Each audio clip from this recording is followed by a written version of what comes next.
Ito ang kwento ng isang magkalaguyong nagkaroon ng lihim na relasyon. Sa isang hindi inaasahang aksidente, may napatay silang empleyado ng bangko. At para takasan ang responsibilidad, nagkasundo silang itago ang buong pangyayari. Pero unti-unting nabasag ang kanilang plano nang hindi sinasadyang makilala sila ng mga magulang ng biktima na agad nakaramdam ng kakaiba. Samantala, isang matagumpay at mayamang negosyante na si Adrian Doria ang kinasuhan sa pagpatay kay Laura. Dahil naninindigan siyang inosente, kumuha siya ng isang sikat at henyo na abogadong hindi pa natatalo, si Virginia Goodman. Kumalat ang balita sa buong bansa at lubos na nadungisan ang pangalan ni Adrian. Kaya nakiusap siya kay Virginia na dapat niyang mapanalo ang kaso. Kung hindi, mawawasak ang lahat ng pinaghirapan niya sa negosyo. Sinabi ni Virginia na kung gusto talaga niyang manalo, kailangan siyang maging 100% tapat. Dagdag pa niya, nalaman niya na may bagong saksi ang prosekusyon, isang anonymous witness na handang tumistigo sa loob ng 3 oras. Kaya kailangan nang ilahad ni Adrian ang buong katotohanan para maipagtanggol siya ni Virginia ng tama. Una niyang tanong, ano ba talaga ang ginagawa ninyo ni Laura sa hotel na iyon? Inamin ni Adrian na nandun sila dahil may taong nang bablackmail sa kanila. Humihingi ito ng 100,000 euro kapalit ng pananahimik nito tungkol sa kanilang relasyon. Pareho silang may asawa at ayaw makipaghiwalay sa kanilang kapareha. Kaya pinili nilang bayaran ang nang bablackmail. Ilang oras silang naghintay hanggang may natanggap silang mensahe. At ang nakapagtataka, galing iyon sa cellphone ni Laura kahit itinapon na niya ito sa basurahan. Dito nila napagtanto na isang bitag ang lahat. Nagmamadali silang lumabas pero huli na. Biglang may misteryosong taong dumating, sinaktan si Adrian at nawalan siya ng malay. Pagmulat niya, patay na si Laura. Nakakalat sa paligid ang 100,000 euro na sana'y pambayad sa nang bablackmail. Sa pilitang pumasok ang mga pulis at agad siyang inaresto. Sa ulat ng pulis, may narinig daw na sigawan pero walang lumabas. Ang kwarto ay nakalock mula sa loob gamit ang security chain. Hindi rin mabuksan ang bintana dahil walang hawakan at ang tanging fingerprint na nakuha roon ay kay Adrian at kay Laura lamang. Tanong ni Virginia, kung may misteryosong tao nga talaga, bakit walang kahit anong bakas na may ibang taong pumasok doon? Hindi pa rin kumbinsido si Virginia at pakiramdam niya ay may tinatago pa si Adrian. Ngunit nanindigan si Adrian na nagsasabi na siya ng totoo. Ipinaliwanag ni Virginia na sa 30 taon niya bilang abogado, 2 klase lang ang kliyente. Una, iyong handang makipagtulungan at magsabi ng totoo kahit masakit. Pangalawa, at iyong nag-aakalang mas matalino sila pero umaasang mananalo ang abogado. At ayon sa kanya, kabilang si Adrian sa pangalawang uri. Ipinakita niya ang balita tungkol sa pagkawala ng binatang si Daniel Garrido. Nang makita iyon ni Adrian, halatang kinabahan siya. At doon sa wakas, nagsimula siyang magkwento ng buong katotohanan. Nagsimula ang lahat 3 buwan ang nakalipas. Sinabi niya sa asawa niyang nasa Paris siya para sa trabaho, pero ang totoo ay nakipagkita siya kay Laura. Doon nagsimulang kumain ng konsensya si Adrian. Sabi niya, hindi maaaring mahalin ng 2 tao ng sabay, may masasaktan at masasaktan. Araw-araw itong pagsisinungaling ay unti-unti siyang winawasak. Pero para kay Laura, perpekto ang setup nila. Ayaw niyang hiwalayan ng asawa niyang si Bruno, at si Adrian naman ay ayaw iwan ang asawa niyang si Sonia. Gusto lamang nila ng relasyon na pwede nilang puntahan kapag gusto nila, magtaksil kapag ginaganahan at saka babalik sa normal na buhay na parang walang nangyari. Ngunit dumating ang araw na napagtanto ni Adrian na mali ang lahat at doon niya naisipang tapusin na ang kanilang relasyon. Biglang may tumawid na usa sa kalsada kaya napaliko si Adrian at bumangga ang kanilang sasakyan sa isang puno. Sa gitna ng pagkalito, bumaba sila upang tingnan ang kotseng nabangga. Sa loob nito, may isang binatilyo. Nang suriin nila ang pulso nito, natuklasan nilang patay na ang bata. Ang pangalan niya ay Daniel Garrido. Pareho silang kinabahan. Gusto sanang tumawag ni Adrian ng pulis, pero pinigilan siya ni Laura. Ayon kay Laura, kapag inireport nila ito, pareho silang makukulong. Sa huli, napapayag niya si Adrian na huwag nang isama ang pulis. Nang aalis na sila, biglang hindi na umaandar ang kotse ni Adrian. At sa malas, may paparating na tao. Agad nagtago si Laura sa katawan ni Daniel, kumuha ng ballpen at notebook, at nagkunwaring nagkakapalitan sila ni Adrian ng insurance details para sa isang simpleng banggaan.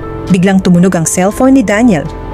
Agad itong sinagot ni Laura at nagsinungaling na baka ito ay tawag mula sa insurance. Naniwala ang lalaki at umalis. Dahil may nakakita na, napagpasyahan nilang itago ang bangkay ni Daniel. Umalis si Adrian para iligpit ang katawan pati ang kotse nito. Habang si Laura ay naghanap ng paraan para mapaandar muli ang sasakyan ni Adrian. Masakit man, tinulak ni Adrian ang kotse. Kasama si Daniel sa loob, papunta sa lawa hanggang sa tuluyang lumubog. Pagkatapos, nag-usap sila ni Laura gamit ang prepaid phone. Nagkita sila muli at umalis gamit ang naayos na sasakyan ni Adrian. Para hindi matrace ang lokasyon nila, pinilit ni Laura na maghintay lang sila ng tao kaysa tumawag ng tow truck. Maya-maya, may dumating na matandang lalaki, isang dating mekaniko. Masaya nitong sinuri ang sira ng kotse. Ang pangalan niya ay Tomas Garrido. Natuklasan ni Tomas na sira ang starter at kailangan ng espesyal na gamit. Inalok niya si Laura na ayusin ito sa bahay nila. Pumayag si Laura at sumama. Habang nasa biyahe, nagsinungaling si Laura tungkol sa trabaho niya. Sinabi niyang may-ari siya ng bookstore kahit ang totoo ay photographer siya ng mga modelo. Nagsinungaling din siya tungkol sa pangalan niya, pinakilala ang sarili bilang Raquel. Tumawag ang asawa niyang si Bruno na nagtatrabaho sa bangko at nagtanong kung bakit na-delay ang flight niya.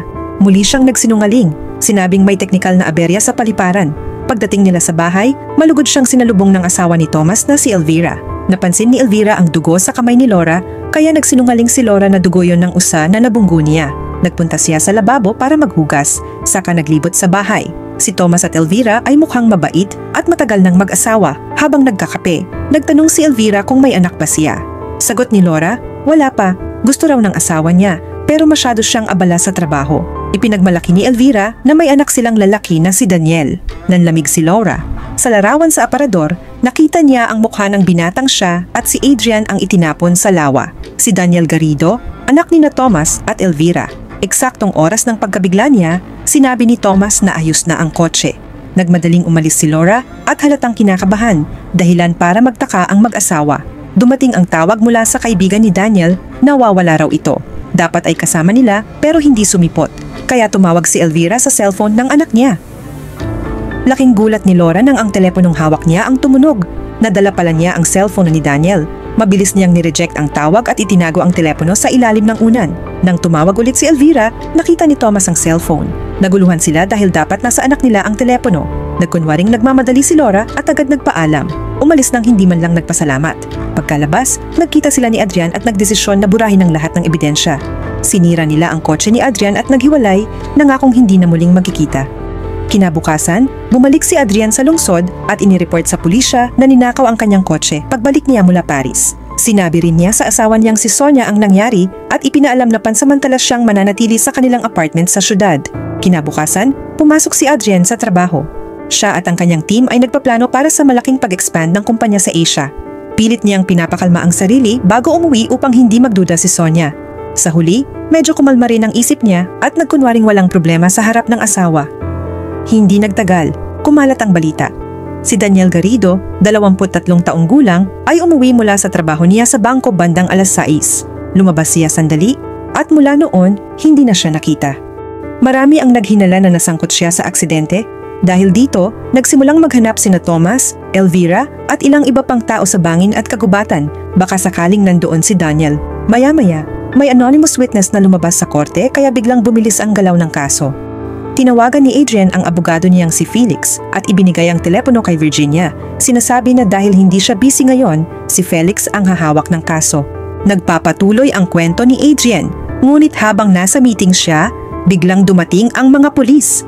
Tinanong nila siya tungkol sa mga collision marks na nakita 5 kilometro mula sa bahay ni Daniel. Ang nakakapagtaka, may dinalang babae si Tomas. Ang babaeng nagsabing nakabangga siya ng usa noong araw na nawala si Daniel.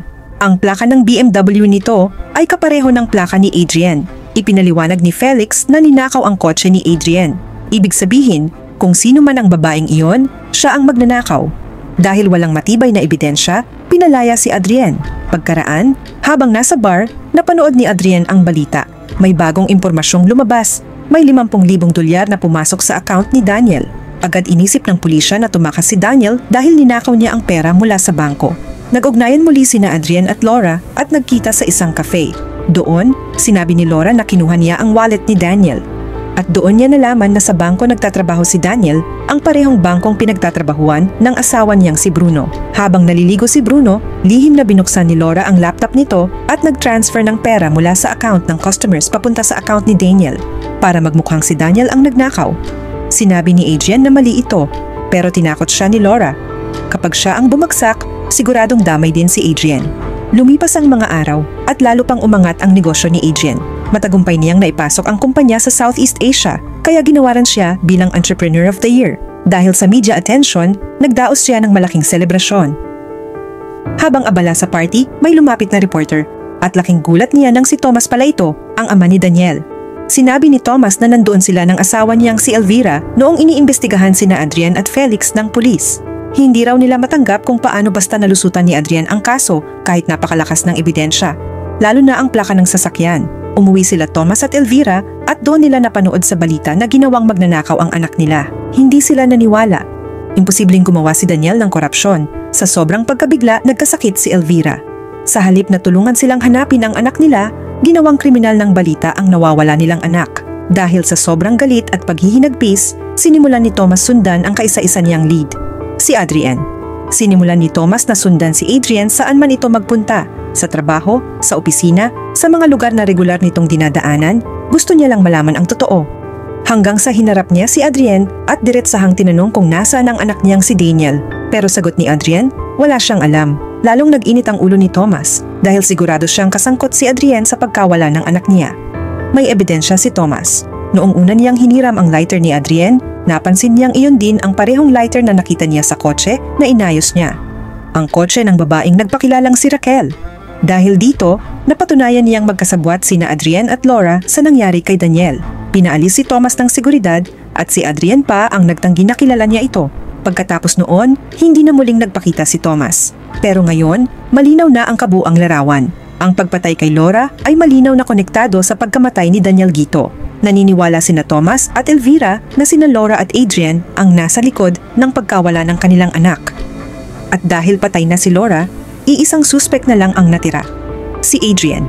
Ibig sabihin, posible na si Thomas ang pumatay kay Laura. At susunod na target niya si Adrian, dala ng matinding paghihiganti. Ikinuwento naman ni Adrian kung bakit sila napunta sa Belle Vista Hotel ni Laura. Sa opisina niya, nakatanggap siya ng isang file mula sa isang anonymous sender. Nandoon ang litrato ng lawa, ang lugar kung saan niya binaon ng sasakyan at bangkay ni Daniel. May kasama pang audio recording. Alam ng taong ito ang ginawa nila. At kung gusto nilang manahimik siya, kailangan nila magbigay ng 100,000 euro sa araw ding iyon. Kung hindi, ipapadala niya ang litrato sa pulis at matatagpuan ang bangkay ni Daniel. Malinaw ang mga tagubilin. Pumunta sila sa isang istasyon at hintayin ang tawag sa payphone. Pagsagot ni Laura, sinabi ng lalaki na sumakay sila ng tren papunta sa Belle Vista Hotel at kumuha ng room 715. At kailangan itapon ni Laura ang cellphone niya. Sumunod sila sa lahat. Lumipas ang ilang oras. Biglang nakatanggap si Adrian ng mensahe mula sa cellphone ni Laura. Yung teleponong itinapon niya. Doon nila na-realize, niloko sila. Tinangka nilang tumakas. Pero bago sila makalabas, may biglang tumama sa likod ni Adrian. Pagmulat niya, patay na si Laura, nakahandusay sa sahig at nagkalat ang pera sa paligid nito. Sabi ni Virginia, pwedeng manalo ang kaso ni Adrian kung ito ang bersyong isasalaysay nila. Kapanipaniwalang si Thomas ang pumatay kay Laura dahil siya ang may pinakamalakas na motibo, paghihiganti.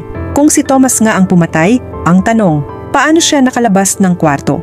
Sa investigasyon ni Virginia, may natuklasan siyang mahalagang detalye. Nagtatrabaho sa Belle Vista Hotel ang asawa ni Thomas, si Elvira. Kaya pala doon sila pinapunta. May inside access si Thomas. Kinuha ni Thomas ang telepono ni Laura mula sa basurahan sa kasinundan ng dalawa ng hindi napapansin. Sa tulong ni Elvira, nakapasok siya sa room 715 bago dumating sina Adrian at Laura. Binuksan din ni Elvira ang bintana ng katabing kwarto para may daanan si Thomas pag-escape. Binigyan pa niya ito ng window handle para maisara uli. Nagtago si Thomas sa loob ng closet at naghintay. Pagdating nina Adrian at Laura, nagpadala siya ng SMS gamit ang phone ni Laura para magpanik ang dalawa. At nang tatakas na sila, saka siya lumabas, inatake si Adrian mula sa likod at pinatay si Laura gamit ang carving stone sa kwarto. Pagkatapos, ikinalat niya ang pera sa paligid ni Laura para palabasing si Adrian ang may sala. Siniksik pa niya ang carving stone sa kamay ni Adrian para lalong magmukhang siya ang pumatay. Gamit ang hawakan ng bintana na ibinigay sa kanya ni Elvira, nakatakas si Thomas sa pamamagitan ng bintana.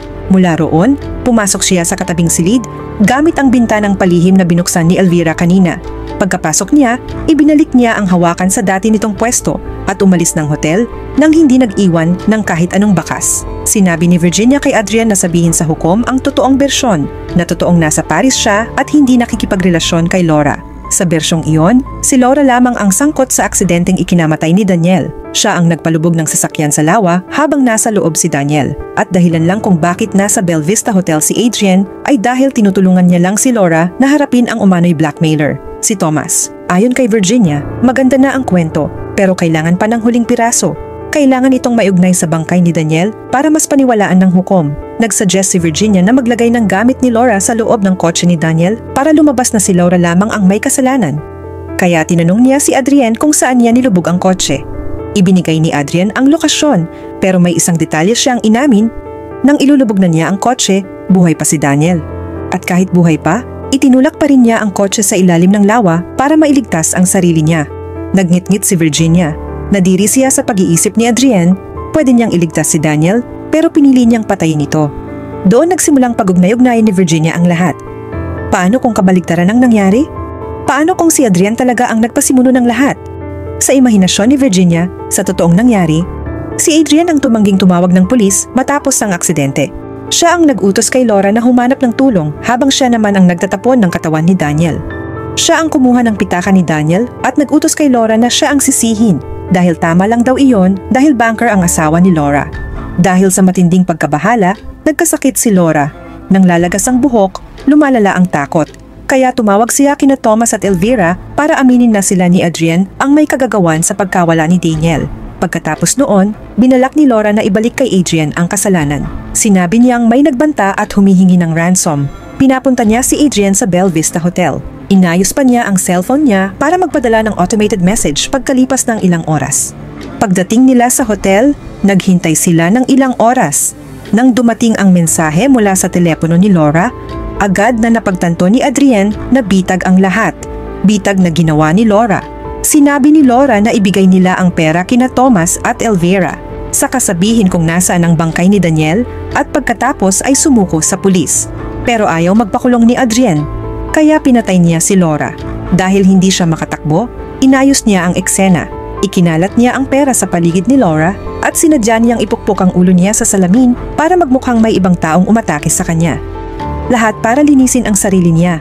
Nang mabalitaan ni na Thomas at Elvira ang tungkol kay Laura, napagtanto nilang masyadong makapangyarihan si Adrian. Dahil doon, sinimulan nila siyang bantayan. Ang nakakagulat, matagal na palang nakatira si Thomas sa apartment sa tapat ng unit ni Adrian para subaybayan siya. Ang litrato ni Elvira na nagtatrabaho sa Belle Vista Hotel? Peke, isa lang na edit. Lahat ay plano ni Virginia para mapilitang aminin ni Adrian ang katotohanan. At dahil doon, umamin siya. Inamin niya na pinatay niya si Laura, itinapon ang katawan ni Daniel at kinuha ang pitaka nito. Nagpaalam si Virginia sandali para magpahinga. Sakto namang tumawag si Felix, binayaran na daw niya ang nag-iisang saksi sa aksidente ni na Adrian at Laura. Biglang napansin ni Adrian na tumatagas ang tinta ng ballpen sa bulsa niya. May narinig siyang clicking sound, parang recorder. Binuklat niya ang notes ni Virginia, pawang blanco. Ang mga dokumento sa mesa, walang kinalaman sa kaso, binuksan niya ang ballpen at may recorder sa loob. Pagtingin niya sa bintana, nakita niya sina Virginia kasama sina Thomas. At si Elvira, na buong oras, ay nagpapanggap palang abogado niya. Magaling ang acting dahil dating artista sa teatro si Elvira. Tumunog ang doorbell. Dumating ang totoong Virginia. Doon niya napagtanto na buong oras, umamin siya hindi sa abogado niya, kundi kay Elvira. At doon nagtapos ang pelikula. Maraming salamat sa panunood hanggang sa susunod na recap.